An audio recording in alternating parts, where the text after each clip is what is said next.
তবে ইতিমধ্যে কিছুটা নিয়ন্ত্রণে আসলে মুসল্লিরা আমরা আবারও দেখতে পাচ্ছি যে মুসল্লিরা নামাজ আদায়ের জন্য কিন্তু মসজিদের ভেতরে প্রবেশ করছেন। আমরা একটু এখানকার একজনের সাথে কথা বলবো যিনি মসজিদের ভেতরে ওই সময় ছিলেন এবং কি ঘটেছে তিনি প্রত্যক্ষদর্শী হিসেবে ছিলেন। আমরা একটু তার সাথে কথা বলতে চাই। ভাই, মূলত ওই সময় কি ঘটেছিল যে ওখানে আপনি যেহেতু ভেতরে ছিলেন, মানে কি দেখেছেন? জি, আমি আসলে আমার ছেলেকে নিয়ে আসি। ও অনেক দিন ধরে ইচ্ছা যে বাইতুল মোকাররমে নামাজ পড়বে, তো সেই জন্য তাকে নিয়ে মসজিদে আসা। তো এসে আমরা আসলে প্রথমে জায়গা পাইনি, কিন্তু পরে একটু কষ্ট করে ভিতরে গিয়ে জায়গা পেয়েছিলাম প্রায় শেষের দিকে। তো সেখান থেকে পুরোপুরি স্পষ্ট দেখা যাচ্ছিল না। প্রথমে একটু হট্টগোল হচ্ছিল। হুজুর প্রথমে একটু দোয়া দুরুস পড়তেছিল, এর মধ্যে আজান দিল, জুমার নামাজের আজান দিল। আজানের সাথে সাথেই তখন আজানের দোয়া পড়া হলো। দোয়া পড়ার সাথে সাথেই মনে করেন যে আপনার আগের যেই খতিব ছিল, ওনার নামটা আমি জানি না, সম্ভবত রুহুল আমিন। তো ওনার বিরুদ্ধে সাধারণ যে মুসল্লি ছিল তারা স্লোগান দেওয়া শুরু করলো যে এরকম অত্যাচারী চাই না, চাটুকারি চাই না, এরকম বলে স্লোগান দেওয়া শুরু করলো। এর মধ্যে যখন সাধারণ মুসল্লিরা স্লোগান দিচ্ছিল, তখনই এই ওনার যে অনুসারী, হুজুরের যে অনুসারী, ওই অনুসারীরা এসে তাদের মধ্যে মানে ধাক্কাধাক্কি পর্যায়ে চলে যায়। ধাক্কাধাক্কির এক পর্যায় থেকে এটা মসজিদের ভিতরে যে মাল সামানা ছিল এগুলো দিয়ে দুই পক্ষের মধ্যে ছোড়াছড়ি শুরু হয়ে যায়। আমি যেটা নিজ চোখে দেখতে পেলাম সেটা হলো যে ওখানে প্রায় আপনার 300-400 লোক ওনাকে সেফগার্ড দেওয়ার জন্য ছিল, যারা হুজুর বেশে ছিল। মুখে দাড়ি ছিল না, কিন্তু পর্যাপ্ত পরিমাণ বয়স্ক। তো আমি এটাকে অন্য কিছু বলে ধারণা করছি আপাতত, এটাই। হ্যাঁ, ভিতরে ভাঙচুর হয়েছে দুইটা। আমার দৃষ্টি মতো আমি যেই দিকে ছিলাম এই দিকের দুইটা গেট ভাঙচুর করা হয়েছে। তারপরে ওই যে ব্যারিকেড দেওয়া থাকে, ওই ব্যারিকেডের শিকল, লোহার শিকটিক, এগুলো ভেঙে ফেলা হয়েছে। অনেক কাজ টাজ এদিক সেদিক পড়ে আছে। আমরাও খুব আতঙ্কিত অবস্থায় ছিলাম, কি করব। সাথে আমার ছেলে ছিল, এজন্য আমি আরও অনেক বেশি ভয়ে ছিলাম।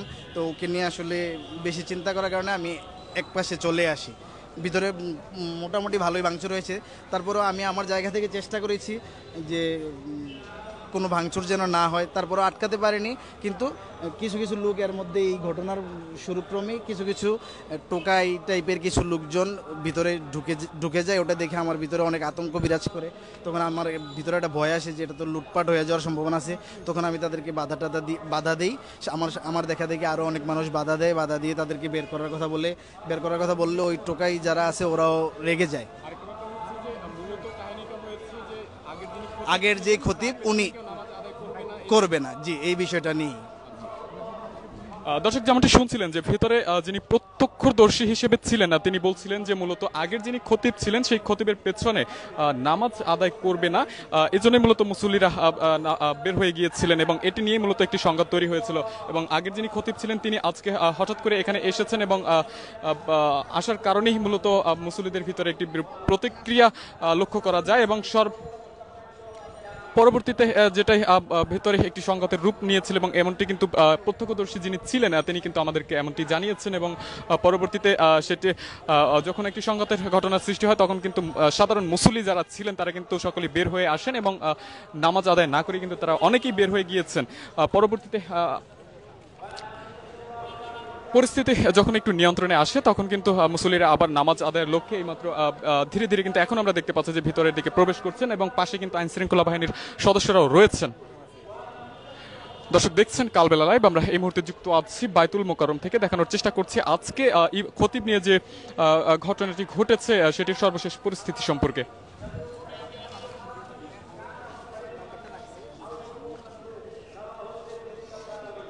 আমরা দেখতে পাচ্ছি যে ধীরে ধীরে এখনো কিন্তু যারা মসজিদ থেকে নামাজ আদায়ের লক্ষ্যে আদায় না করে বের হয়ে গিয়েছিলেন তারা কিন্তু আবার ধীরে ধীরে নামাজ আদায়ের লক্ষ্যে ভিতরের দিকে প্রবেশ করছেন।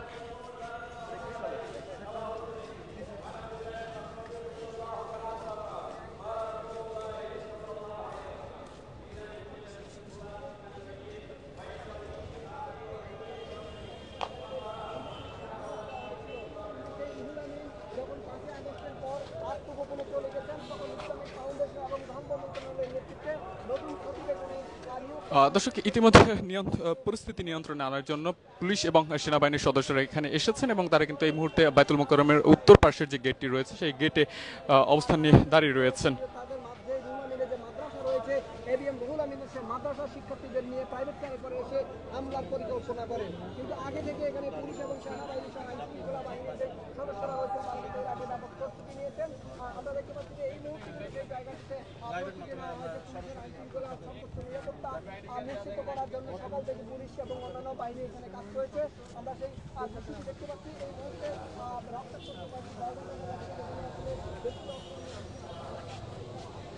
দর্শক দেখছিলেন কালবেলা লাইভ। আমরা এই মুহূর্তে যুক্ত আছি বায়তুল মোকাররমের গেটের উত্তর গেটের সামনে থেকে। দেখানোর চেষ্টা করছি আজকে বায়তুল মোকাররমে খতিব নিয়ে যে সংঘাতের ঘটনাটি ঘটেছে তার সর্বশেষ পরিস্থিতি সম্পর্কে, এবং ইতিমধ্যেই কিন্তু পরিস্থিতি বেশ অনেকটাই নিয়ন্ত্রণে এসেছে এবং আইনশৃঙ্খলা বাহিনীর সদস্যরা কিন্তু এখানে রয়েছে নিরাপত্তার দায়িত্বে, এবং পরিস্থিতি কিছুটা নিয়ন্ত্রণে ঠিক আসার পরপরই যে সকল মুসল্লিরা নামাজ আদায় না করে বের হয়ে গিয়েছিলেন মসজিদ থেকে তারা কিন্তু ধীরে ধীরে আবার মসজিদে নামাজ আদায়ের লক্ষ্যে ভেতরে প্রবেশ করছেন।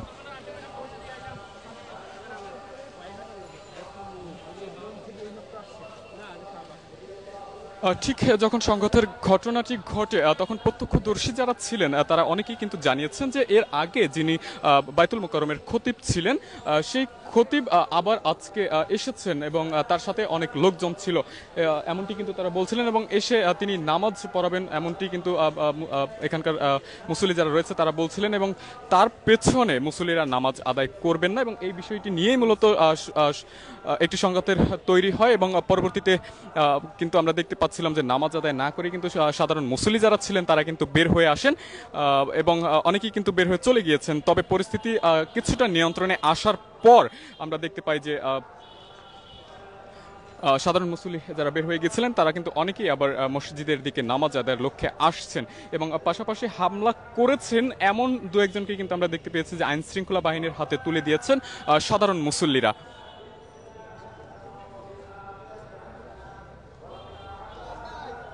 দর্শক, আমরা আবারও হাজির হব কালবেলার অন্য কোনো সংবাদে। ততক্ষণ পর্যন্ত সকলে ভালো থাকুন, সুস্থ থাকুন, সেই সাথে থাকুন কালবেলার সাথেই।